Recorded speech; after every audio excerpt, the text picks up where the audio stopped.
Welcome to the REI Foundation Podcast, where we cover all the steps and strategies to make your real estate dreams a reality. Now your hosts, Jason and Peely. Well, hi again. This is Jason with the Real Estate Investing Foundation Podcast. Very excited to have our guest, Joe Gozlan, on the show today. Joe, how are you? I'm doing fantastic. Thank you for having me, Jason. And I should ask Joe or Joseph? Which direction? Either way works. I'm fine. Fair enough. Well, I started with Joe and go with there, and we're really excited to have Joe on the show today. He's got a great background, really, about starting out with full-time employment, going from that to jumping into multifamily. He actually just closed on a 236-unit property we're just talking about a little bit off camera just about a month ago. So we're going to dive into that. But before we do, talk a little bit about Joe.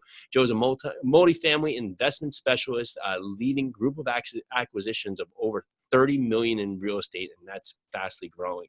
He began real estate back in 2005 when he purchased their first investment property with his wife, Rita. And then in 2007, relocated to Plano, Texas. In early 2008, started their real estate investment firm and grew that portfolio and strengthened their acquisition equity positions in multifamily and single-family properties.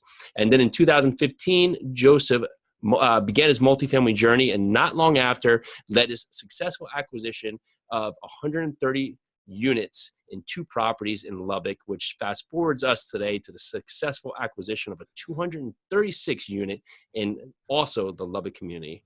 Wow, this is awesome stuff, Joseph. So thank you so much for coming on the show. And let's jump back to 2005, because I see that at the same time you were in an IT role as a senior software developer, and you had that, you're working this full-time job, and somewhere along the line you said, well, let me look at real estate and jump into real estate.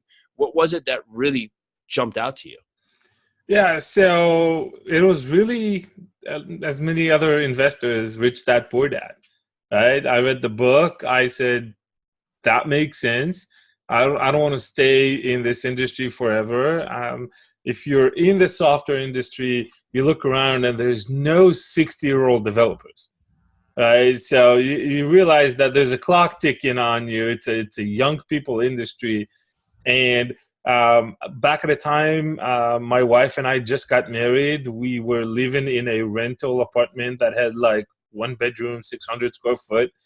It was cozy and enough for us. And then we bought a 4-bedroom apartment because in Israel, it's all urban, right? So it's all apartments, like think Brooklyn, right? So we bought one of those, but it was too big for us. We said, we don't have kids. It's just the 2 of us. We just read Rich Dad Poor Dad. So it made total sense to say, okay, let's rent it out and stay in the little one and enjoy the cash flow a little bit. And then once you see the cash flow come in, that is when, it clicks. The light bulbs over your head go ding, and it's a love story since then. That's amazing. And it just goes to your temperament, because today we see so many people guilty of buying bigger, overspending, and getting themselves out of their comfort zone. And to buy that 4-family house at that time and to look at it as a way to just increase your lifestyle, even by staying at the same lifestyle. Kudos to you. That's awesome. And when you were doing that, it just, were you watching others, or did it just occur to you that, if I rent this out after just this book, that I could actually just improve my lifestyle? Which was it?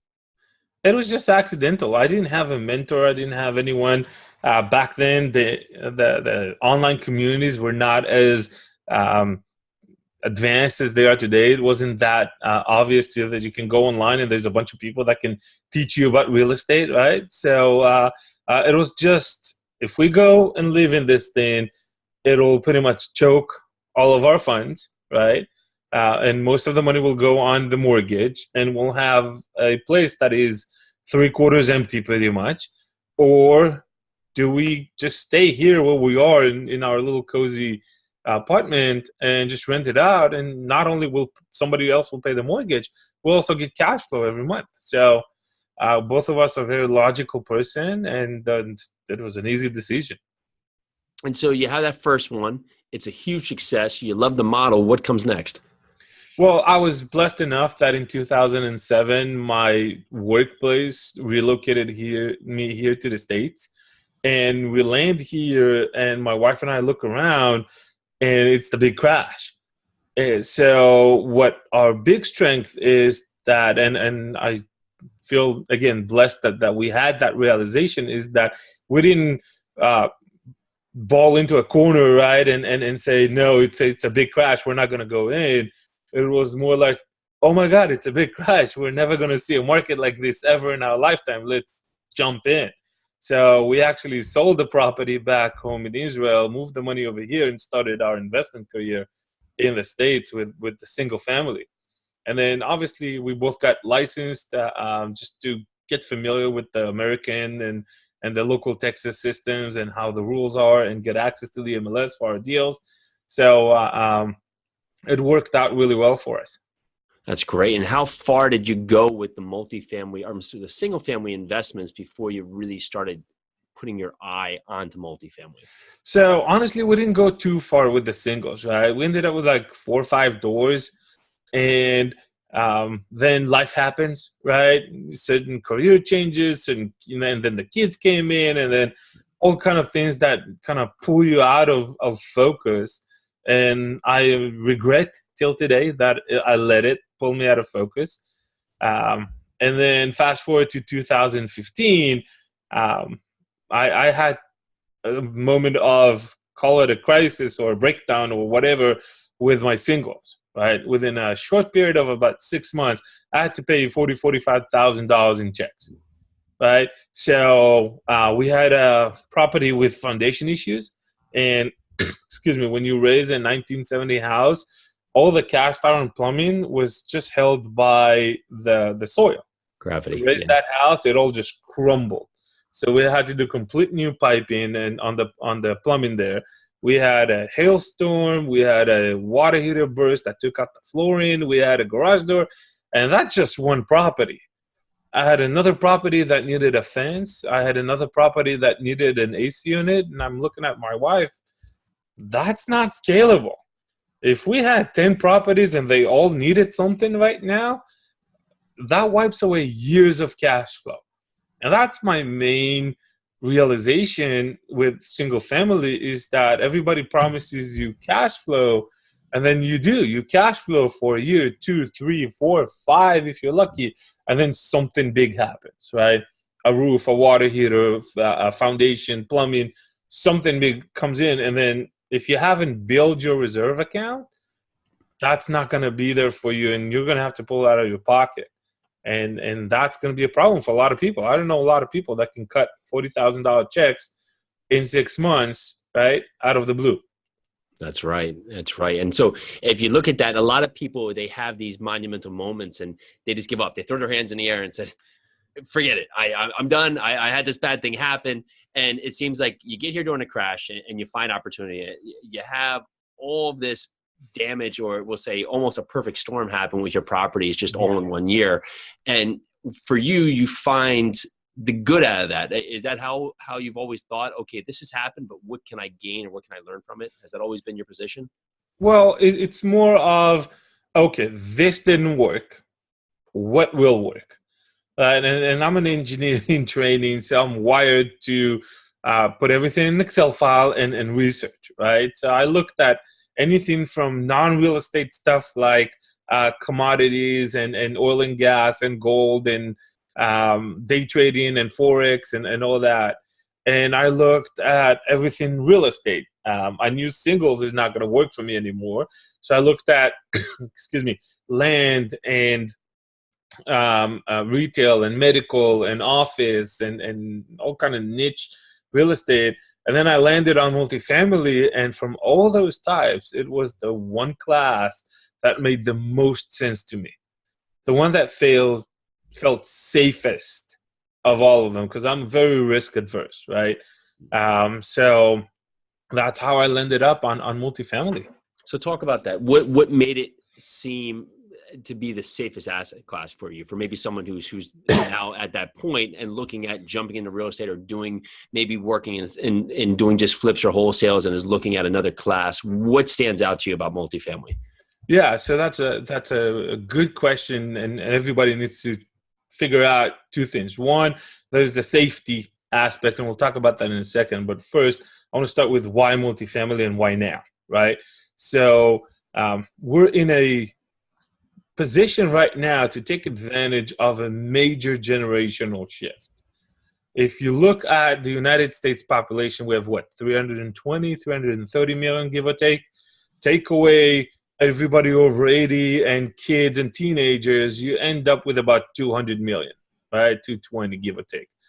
Out of those 220, you have 77 million baby boomers, right? 76, 77 baby boomers. They're getting older. Kids are out of the house. They're done with mowing the lawns and cleaning the gutters and fixing the dishwasher and paying the high utility bills on a 4,000 square foot home. They just want to downgrade and to be taken care of, right? So they have a strong preference over rent right now. They need to move next to the grandkids, and they want to be able to travel where they couldn't before with the kids and all the other burdens that life brings to you when you have little kids, right? I see you smile. And then on the other hand of that 76, 77 million, you also have 77, 78 million of millennials. And everybody talked about millennials already, right? They like to travel. They like to move between cities to follow their jobs. A lot of them have huge student debt that even if they want to buy, they're not buying. Right? They can't. Nobody will give them a loan if they have $400,000 student debt, right? And then lastly, a lot of them were teenagers back in '08 when they saw their families lose their jobs, lose their homes, right? So they're also traumatized really from the last crash. So they also have a strong preference to rent. So out of the 220, you have over 150 million that have a strong preference to rent over buy. So for me, it was a no-brainer, right? If everybody prefers to rent, then we need to give them something to rent. And multifamily is the right asset for that. It's one of the hardest things to disrupt, right? So you can walk to work, drive to work, fly to work, work from home.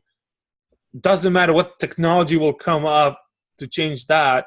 You still need a place to sleep, right? You can call an Uber instead of a taxi. You can do anything that technology can come in and disrupt.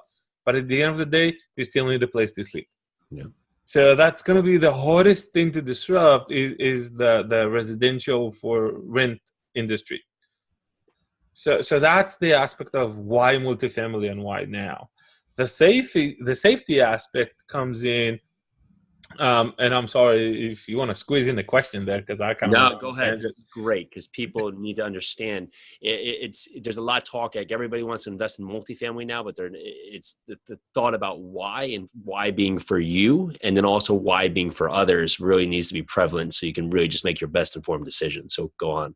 Yeah, and that's what I tell my investors, right? It's kind of like there's a big shift.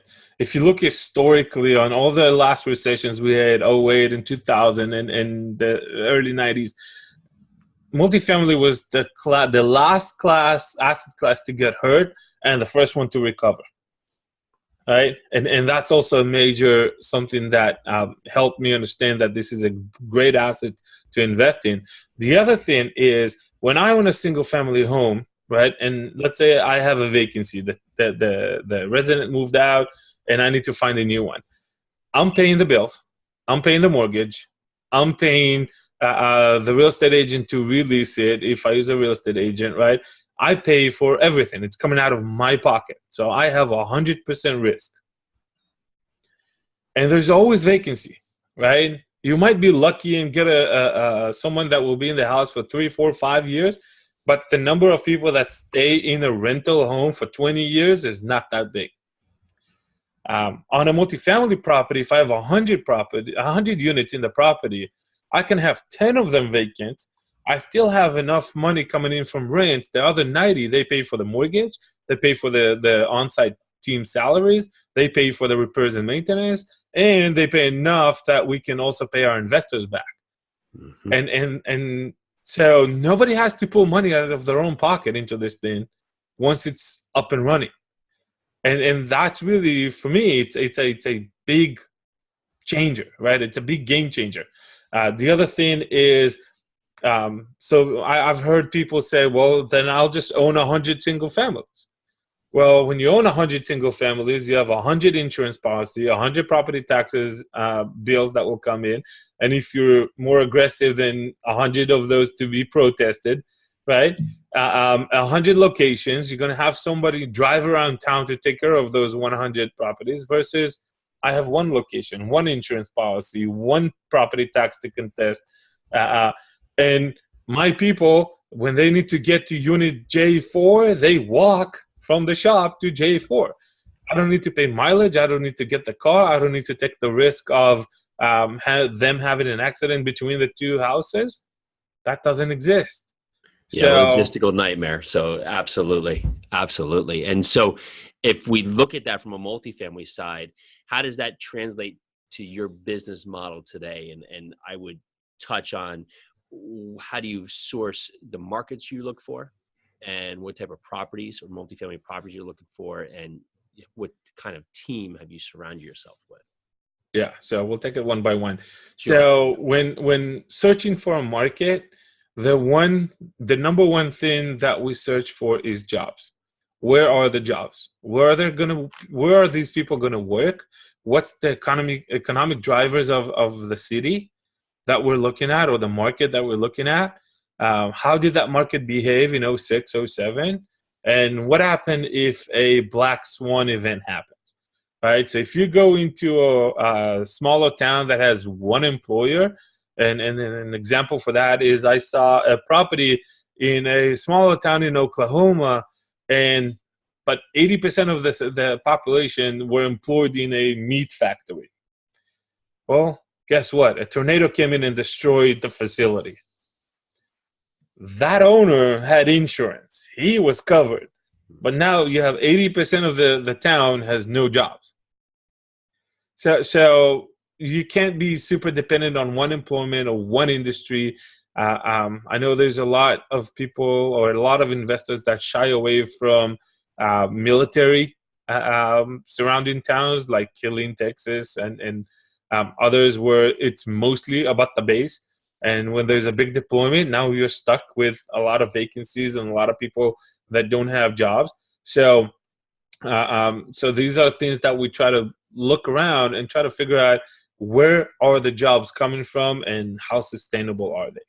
Is there a good percentage you use as a barrier for how much of a sector you'll allow in a certain market? No, not really, because it's about the story the market tells, right? So we're heavily invested in a market called Lubbock, Texas. It's a secondary market in Texas, but it's the home of Texas Tech, the university. They have over 37,000 students. They grow all the time. But we don't do student housing. We do workforce housing, right? And we'll talk about that in the rest of your questions. Sure. But the idea is, for every 4 or 5 students that the university adds, there's another job in town, because those students need to be taken care of. Bars, restaurants, cleaning services, dry cleaning, medical, and so on. So that university alone sustains over 13,000 jobs in town.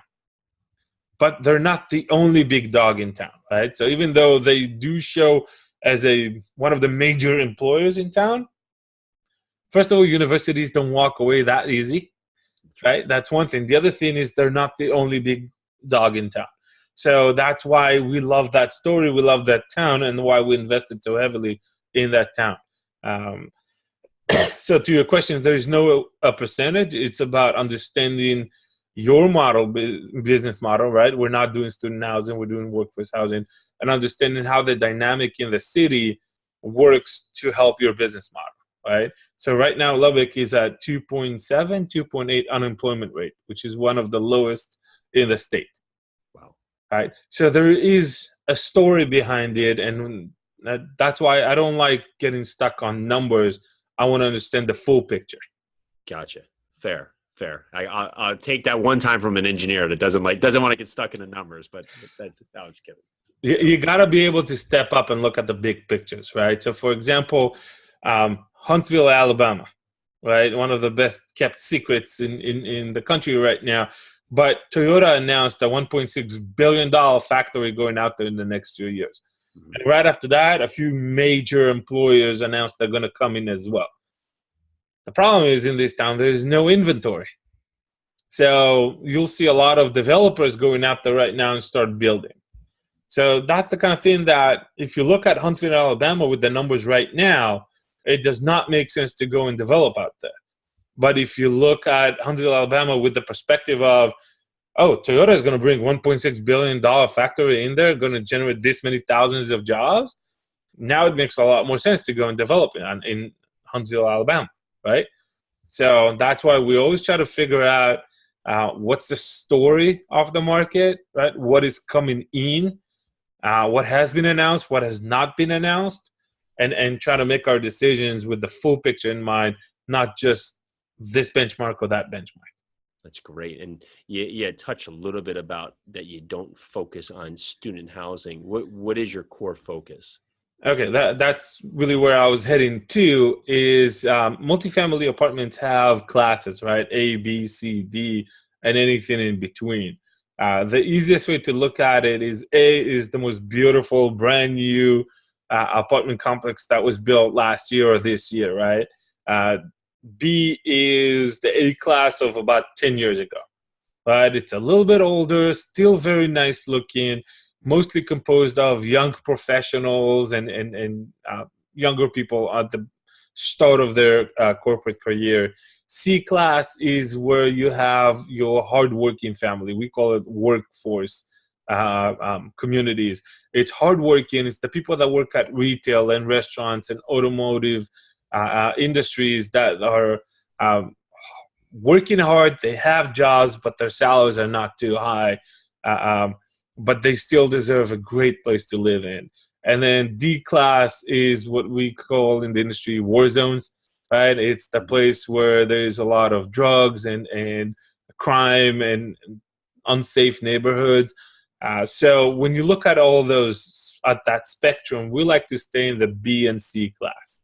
And the reason we like the B and C class is that when the economy is doing great, D upgrades to C, C upgrades to B, B upgrades to A buys house, right?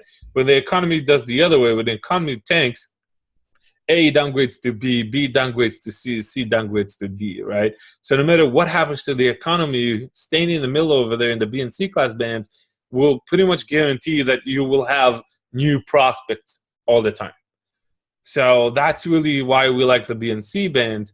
And we like to build communities. Our philosophy is not come in, pay rent, and be quiet, right? It's more of welcome home, right? We don't call our residents tenants. We call them residents. We don't say we own apartment complexes. We generate communities. And we do events, and we try to get the residents to talk to each other. We get the residents to talk to us. We have a really strong referral program.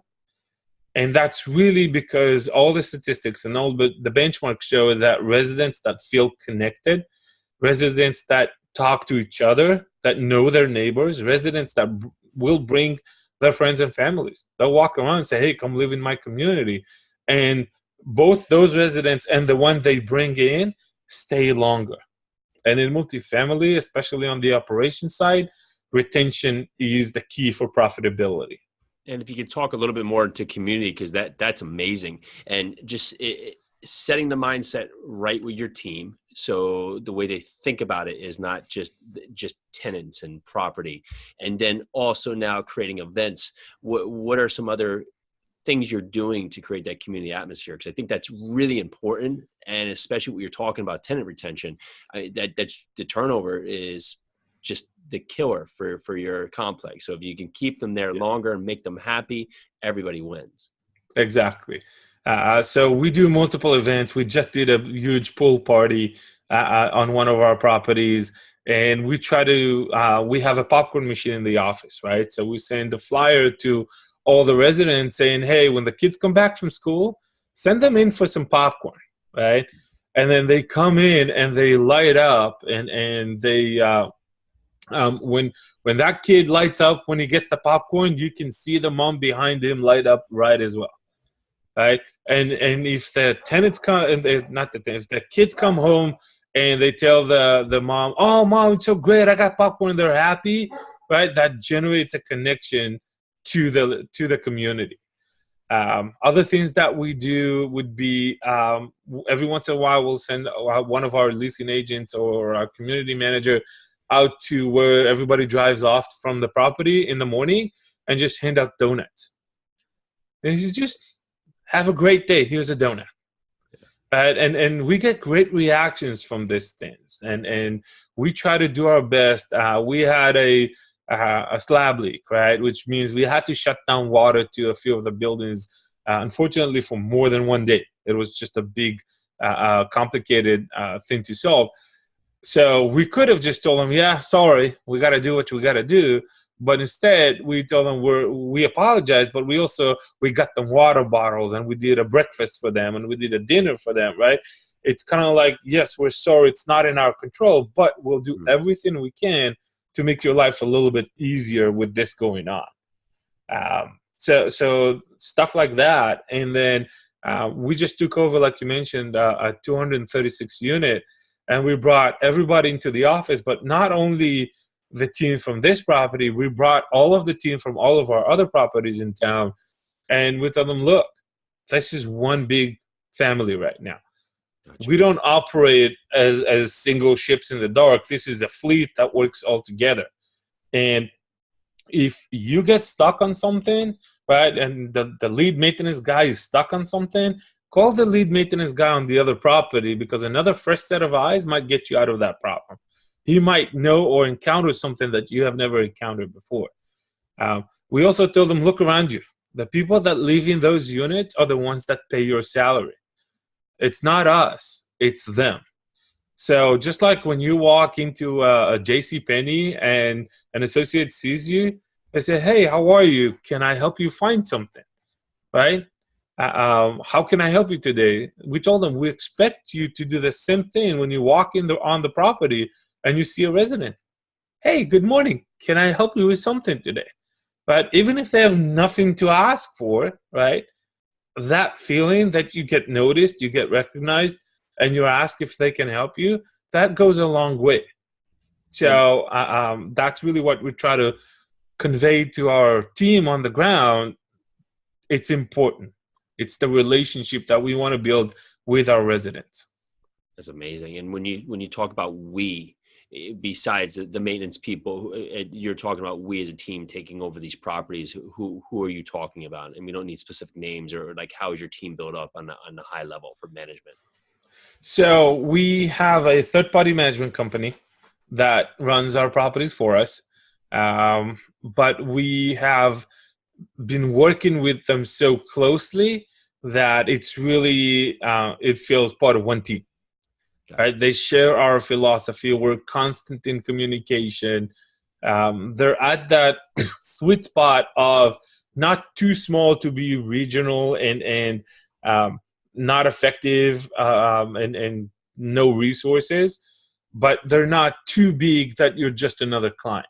Right? If I need to pick up the phone and get the owner of the company on the line, she will pick up my call. You know, you touch on this, and this is super important because you hear constantly, I can't find a management company, or I can't find one that aligns with my values. What is your process for finding a management company that meets your core needs and understand your values? Do you have some tips or some questions you ask from the outset that help you stage whether or not this is going to be a great fit? Yeah, so really, I interviewed quite a few of them at the beginning. And it was never about me telling them what my values are. It was more about me asking them what their value is, how they run the properties. And it's you got to find the one that aligns with what you prefer, right? But still, I look at it as hiring a third-party management does not mean you can hand over the keys and forget about it. That's not going to work. You need to look at it as coaching an Olympic athlete. That's just the way I look at it. Every Olympic athlete has a coach.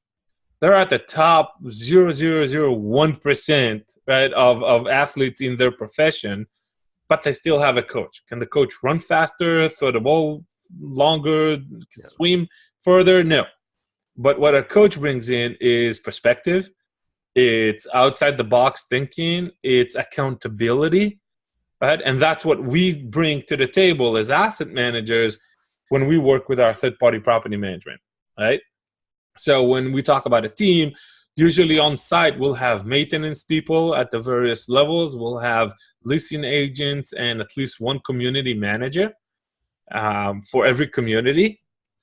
And then they have a regional supervisor, and there's obviously a whole back office of the property management that handles the vendors, the suppliers, the accounting, the check-in, and so on.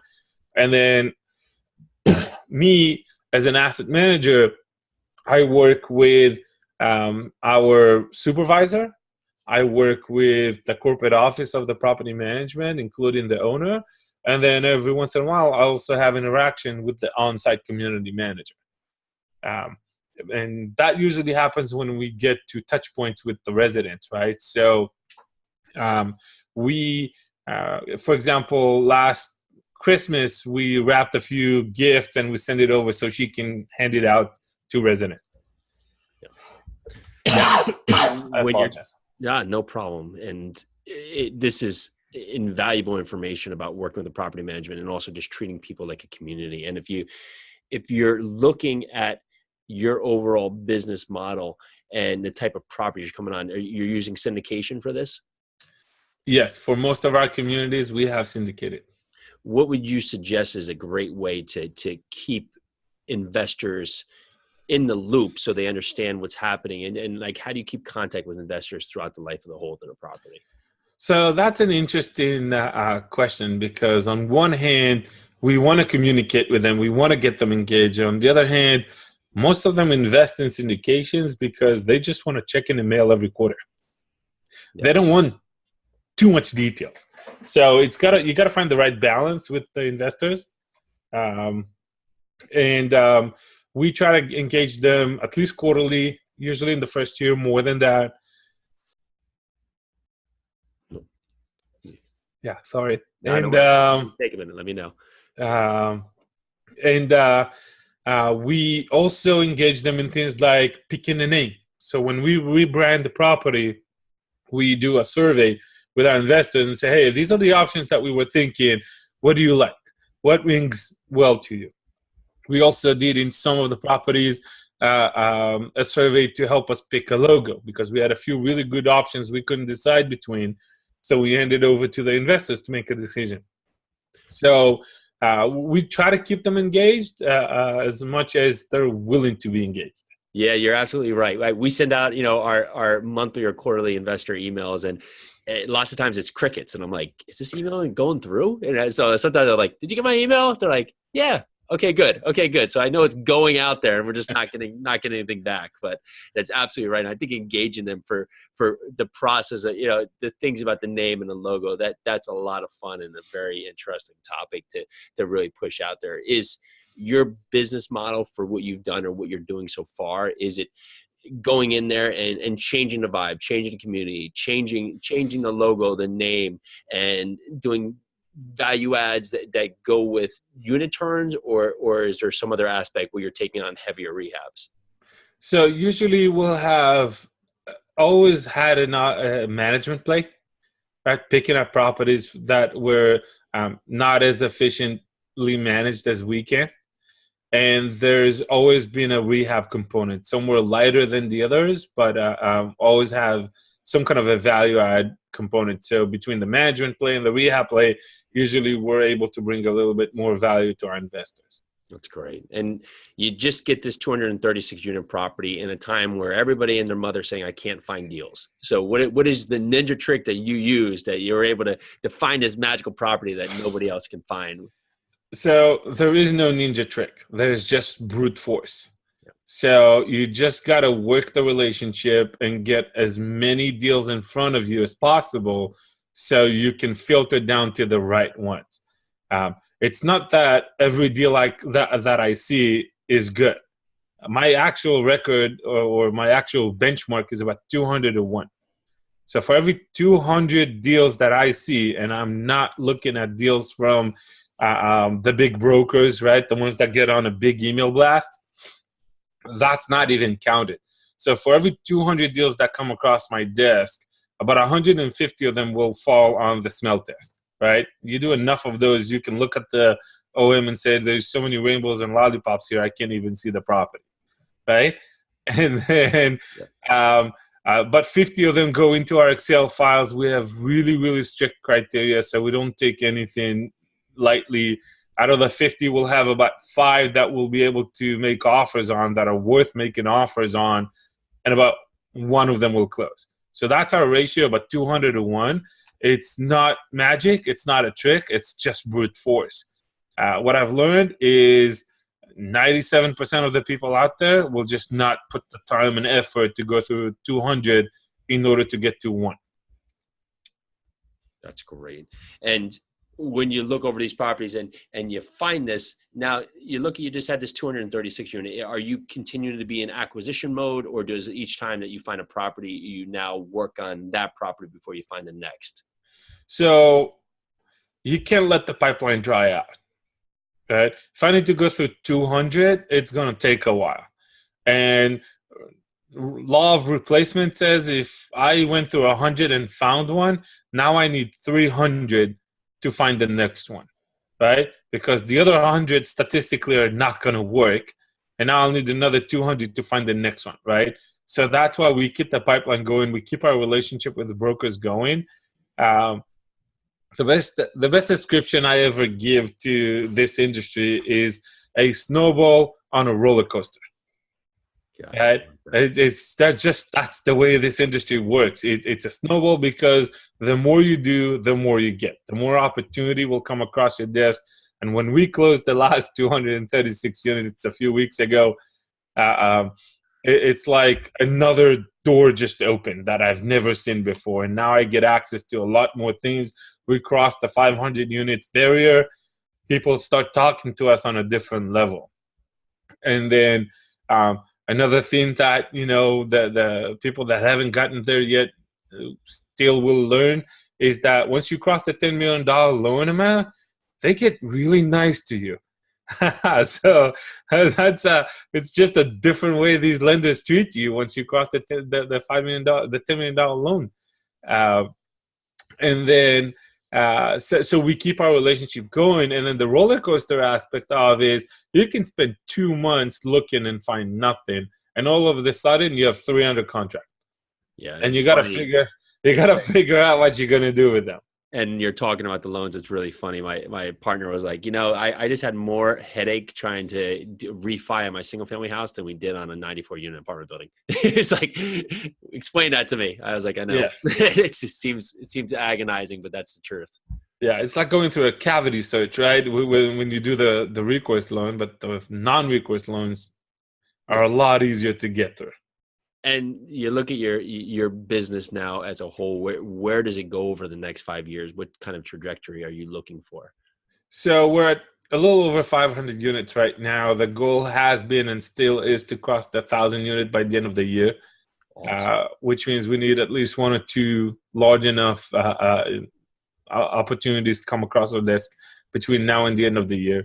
But 5,000 in 3 years, and so on. So we have pretty aggressive goals, and we're going after them. Love it. I love it. So we're going to transition to a couple short form questions here. Do you have, in terms of this, people think 5,000 units, 500 units, and it can be so out there for them. Do you have a morning routine or to your schedule that you put in there to help get your mind right to start the day? So I go to the gym every morning. I started that just a few months ago, but really what you need is perseverance. What you need is the willing to sacrifice, right? Most people don't make it in this business because they're not willing to skip that Game of Thrones episode. They're not willing to skip an hour of sleep.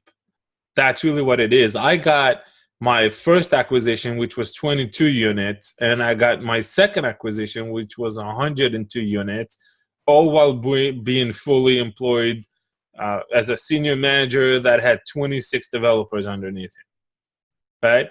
And then I got my third acquisition, which was 97, under contract, still while employed. We closed after I quit my job, but I got it under contract while I was still employed. So really, it's doable. It's possible. Yes, it's painful. Yes, there's sacrifice at the beginning, but you sacrifice the short term for the long term benefits.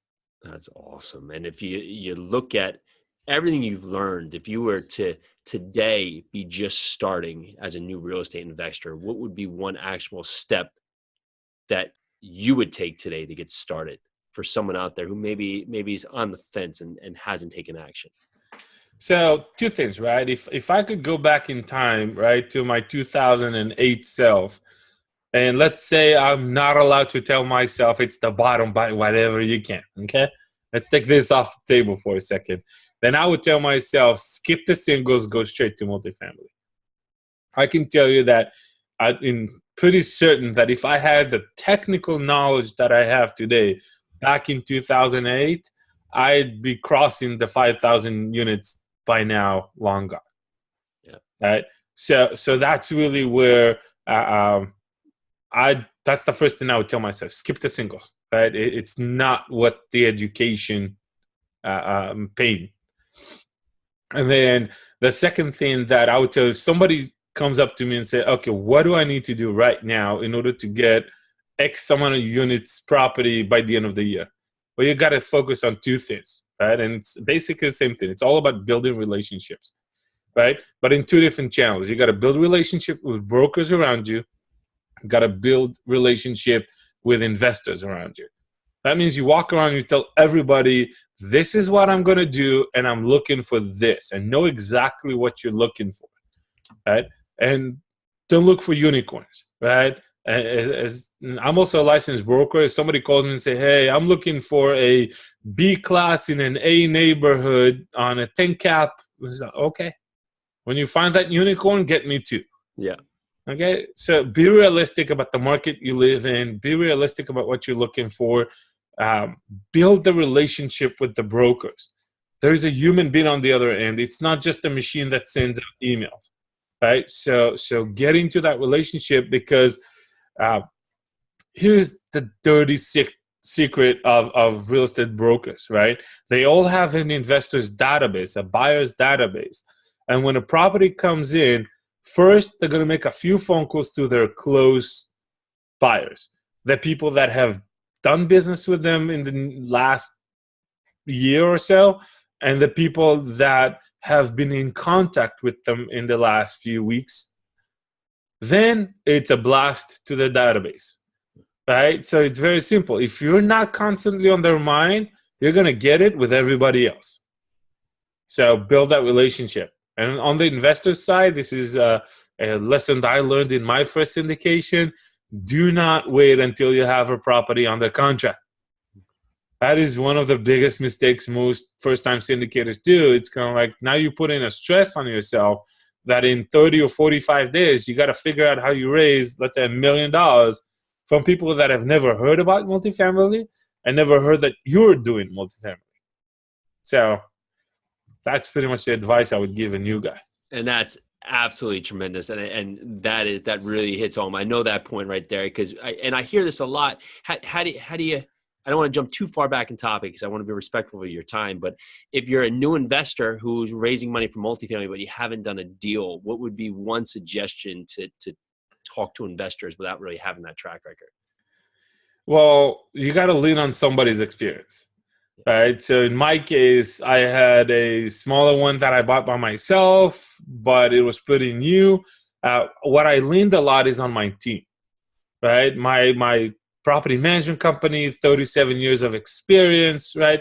I was able to leverage their experience and my abilities, right? My track records with singles or just people that knew me, because again, most first-time syndicators will do what we call a friends and family round, right? If I was 6B. So most people would know you, and they're not going to invest in the deal. They're going to invest in you. So it's important that they know you, that they know you're going to do this, and that they trust you, because if they don't trust you, they're not going to give you $1, even if you tell them that this thing is going to make 100% ROI in 2 months. Yeah, that's great. That's great. Thank you for that. And you're exactly right. Use your track record, use what you've done, even if it's not real estate related, just to show your trust factor and that you do what you say. And that's really the importance. If you're going to raise money from others, you have to be respectful of those investors and exactly do what you say. So That's great. And this has been an awesome podcast. I've learned a ton. And if there's a way for investors or listeners or others to find out more about what you're doing and connect with you, what would that be? Just our website. It's the easiest way to find us. It's 5 letters, ebgtx.com. So E as in elephant, B as in boy, G as in George, T as in Tom, X as in X-ray.com.